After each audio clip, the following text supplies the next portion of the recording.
우리나라의 헌법재판관이라는 분이 미성년자 음란물이 버젓이 공유된 온라인 커뮤니티를 방치하고 해당 커뮤니티에는 2천여 건의 불법 음란물이 게시 및 유통됐고, 만약 대행님이 졸업하신 카페에서 대행님이 거기 회원인데 이 같은 글이 유포됐다면 어떻게 하셨겠습니까? 계속 유포될 거에 대한 불안감은 굉장히 크겠죠. 그런 부분에 대한 걸 어떻게 해결할지에 대해서 제가 고민을 했을 것 같습니다. 문영배 헌법재판관을 그렇게 음해를 하고 싶은 모양인데, 내가 보기엔 헌법재판관 흔들어대면 그거 역사의 범죄입니다. 내란을 선동하더니 이제 헌법재판소를 흔들어댑니까? 문영배 재판관이 철저한 수사를 촉구했어요. 그렇게 하시겠습니까? 예, 이제 수사는 저희 상황을 여가부 장관이 그 제안을 하는 거죠. 여지껏 나왔으니까 하는 말 아닙니까? 학부모 단체가 경찰에 문영배 대행을 고발까지 했습니다. 네, 맞습니다. 문영배 대행 같은 경우에는 초반에는 이재명 대표와의 개인적인 친분, 그리고 그 이후에는 SNS상에서의 좀 부적절해 보이는, 정치적으로 편향돼 보이는 글들로 문제가 됐었는데, 이번에는 고등학교 동창 카페가 문제가 된 것입니다. 그런데 이 카페가요, 이제 대외적으로는 고등학교 동문들끼리의 모임이지만 7,700개 정도의 게시글이 있는데 그중에 2,000개 정도가 음란물 관련 게시글이었다는 것입니다. 예. 문영배 재판관이 직접 음란물을 올렸다라거나 아니면은 음란물에 대한 댓글을 단 것은 지금까지 확인되지는 않고 있는데요. 근데 말씀드린 것처럼 전체 게시글의 한 4분의 1 정도가 이렇게 음란물이 많다면 그 카페에 들어왔을 때 당연히 그것들을 볼 수 있었을 것이고, 그렇다면은 현재 헌법재판소 재판관으로서 어떠한 조치를 하거나 문제 제기를 했었어야 되는 것이 아닌가라는 이야기들이 나오고 있는 것이죠. 그런데 지금 헌법재판소에서는 오늘 오전에 입장을 발표를 해서 여기에 대해서 문영배 재판관과의 관계는 좀 선을 긋는 듯한 이야기들을 하였고, 그리고 경찰에서 수사를 하면 된다라는 형태로 이야기를 하고 있습니다. 근데 우리 국민들께서는요, 문영배 재판관에 대해서 왜 이렇게 계속적으로 의혹이 나오는 것인가, 다른 사람도 아니고 헌법재판소 재판관으로서의 자격이 있는 것인가에 대해서 묻고 계시는데, 예. 저는 여기에 대해서는 문영배 재판관 스스로가 조금 입장을 밝히는 것이 필요하지 않나라고 생각합니다. 국민의힘의 미디어 특위가 의혹 제기한 그 카페 밑그림을 한번 볼까요? 이제 여당에서 제기한 내용. 그러니까 문영배 권한대행도 과거에 뭐 댓글을 달았고 이 카페에 음란물이 공유되고 있는데 문 대행은 뭐 하고 있었냐, 이게 여당의 비판인데, 근데 이제 장은미 변호사님, 모르겠어요. 문영배 대행이 직접적으로 얘기했다기보단 경찰에 수사 의뢰를 했으니까.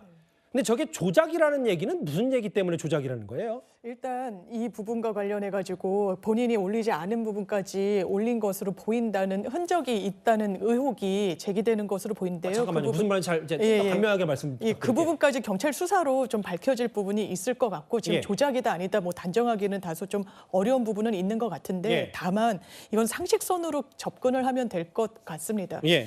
이 기본적으로 뭐 청소년보호법이든 무슨 음란물을 올린 부분에 대해서는 고의성이 있어야 되는 거예요. 예. 본인이 올린 것도 아닙니다. 카페에 그냥 가입이 돼 있는 거예요. 고등학교 동문. 이게 무슨 음란 사이트면 또 모르겠습니다. 고등학교 동문인데 카페가 계속 사실상 운영이 제대로 되지 않거나 하면 광고성 글이 올라오고 음란물이 올라오고 이런 부분과 관련해서 어떻게 거기 소속원들한테, 그러면 국민의힘의 논리에 의하면 뭐 N번방 이야기까지 하는데 다 처벌하라는 소린 거예요. 거기 카페에 가입한 사람들이요.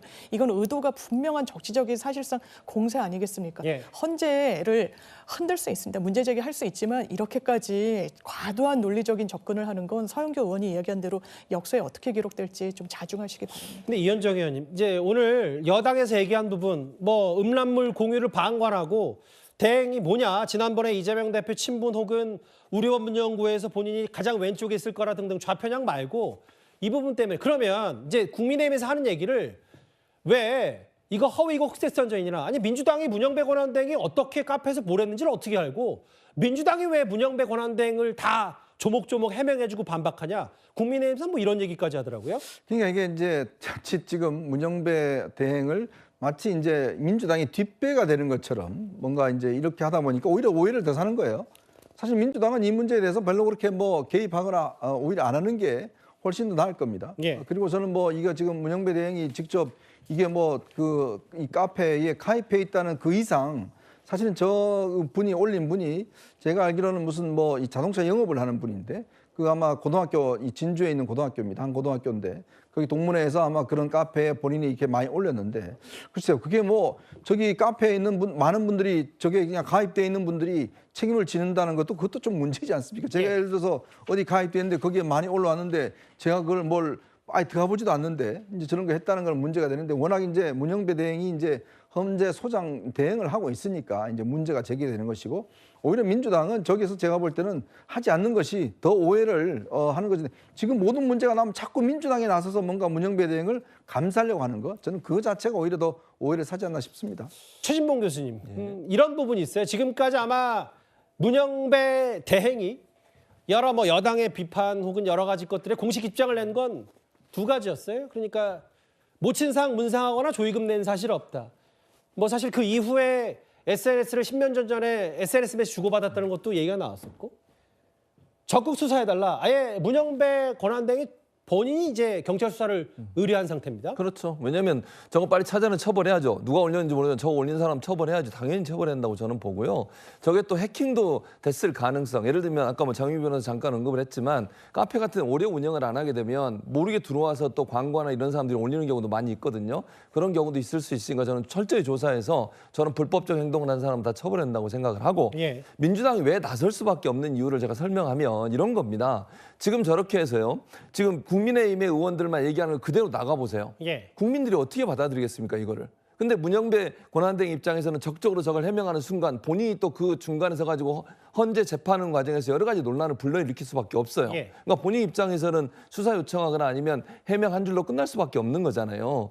그러면 국민들 입장에서 여론이나 아니면 언론에 보도되는 이런 내용들이 그냥 헌재가 문제가 있고 문영배 재판관이 문제가 있는 것처럼 인식되는 내용들만 보도될 수 있는 위험성이 있는 겁니다. 말씀 끊어서 정말 죄송한데 근데 제가 궁금했던 게 뭐냐면 노정면 의원이 어떻게 알고 저게 허위다, 가짜다, 흑색선전이다 규정할 수 있는지. 왜냐하면 그건 문영배 권한대행 딱 본인만 알 텐데 민주당이 마치 모르겠어요. 가짜라고 규정해서 민주당이 엄호해주면 그건 모르겠는데 저 카페가 조작인지 허위인지 혹은 흑색선전인지를 노정면 의원이 어떻게 하는지 제가 그 질문의 포인트는 그겁니다. 그건 저도 모르죠. 그러니까 노정면 의원은 어떻게 판단하는지 저는 모르는데 지금 이제 문영배 재판관에 대해서 헌재 재판소장 권한대행에 대해서 여러 가지 공격이 들어오는데 그 내용들이 사실은 국민들 입장에서는 상당히 헌재 재판의 신뢰성을 떨어뜨릴 수 있는 요소들이 너무 많다는 거예요. 그러니까 거기에 대해서는 반론을 누군가가 제기를 해줘야 되고 지금 국민의힘이 정치적으로 이렇게 나오는 거니까 민주당 입장에서도 그러면 거기에 대한 반론을 제기하는 액션이 필요한 부분인 거죠. 그래서 그렇게 나오는 거지 무슨 민주당과 문영배 권한대행이 무슨 가깝거나 그래서 했다고 저는 보지 않고 그런 차원에서 국민들에게 헌재에 대한 신뢰를 떨어뜨리는 이런 요소들을 좀 막기 위한 그런 방안이었지 않나 이렇게 생각합니다. 지금 국민들께서 지금 탄핵 심판 과정에 있어서 의아하게 생각하시는 부분들이 자꾸 민주당이 개입하고 있다는 거예요. 말씀하신 것처럼 지금 헌법재판관이 본인이 댓글을 썼는지 안 썼는지 그리고 뭐 윤석열 대통령의 탄핵 심판을 하다가 휴정 시간 동안에 댓글을 삭제를 했는지 안 했는지 본인은 아무것도 지금 밝히고 있지 않습니다.